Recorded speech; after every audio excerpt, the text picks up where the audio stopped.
दुख दर्द सुनाए मैया के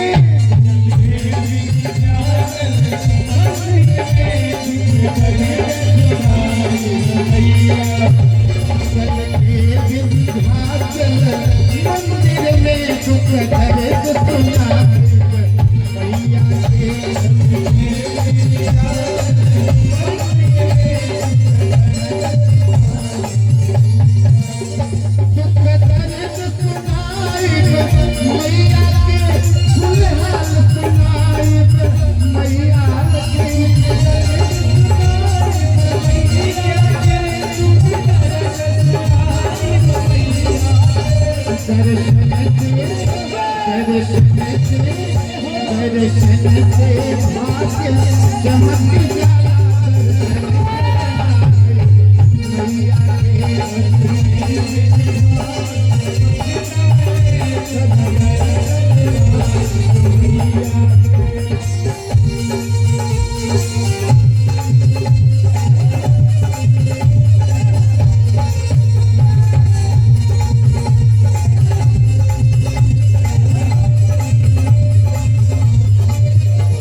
बड़े भरपूर मात्रा में हम कलाकारों को प्राप्त हुआ।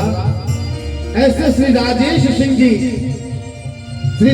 सिंह जी के कर कमलों से 1100 रुपए का आशीर्वाद हम कलाकारों को उनका भरपूर स्नेह मिला। जब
कैसे आई चुटकी आके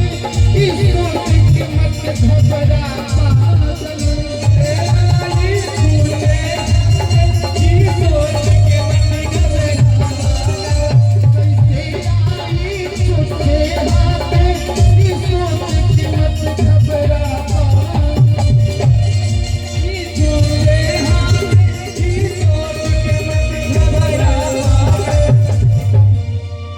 सब जाने सब जाने सब जाने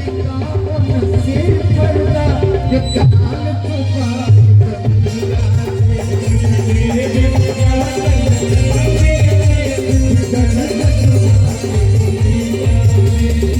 दर्द सुनाए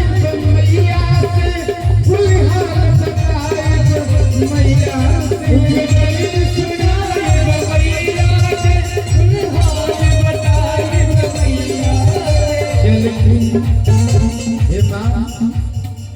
जिस बच्चे का आज हम लोग परीक्षा कार्यक्रम कर रहे हैं उनके पूज्य पिताजी माँ के सेवकिया हैं, ऐसे डॉक्टर शिवलोचन सिंह जी के सुपुत्र अंबिकेश भैया का तिलक चढ़ा तो जाहिर सी बात है उनका उनके परीक्षा में महारानी का भजन तो होना ही चाहिए। इसीलिए और मैं इसी भजन के बाद मैं विकास भैया को आमंत्रित करूंगा कुछ फिल्मी गीतों के लिए। कैसे आई छुच्छे हाथ सोच के मत घबरा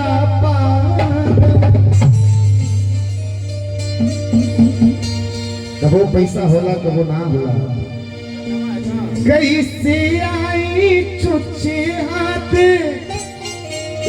सोच के मत घबरा पागल सब जाने सब जाने सब जाने कौन से पर्दा के दलाल छुपाए मैया से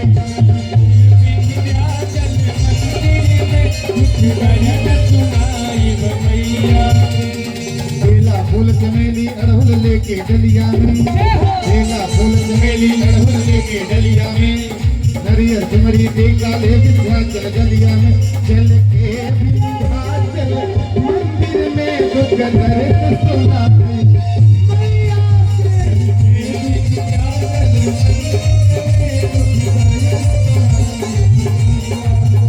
चल के विंध्याचल मंदिर में दुख दर्द सुनाए मैया से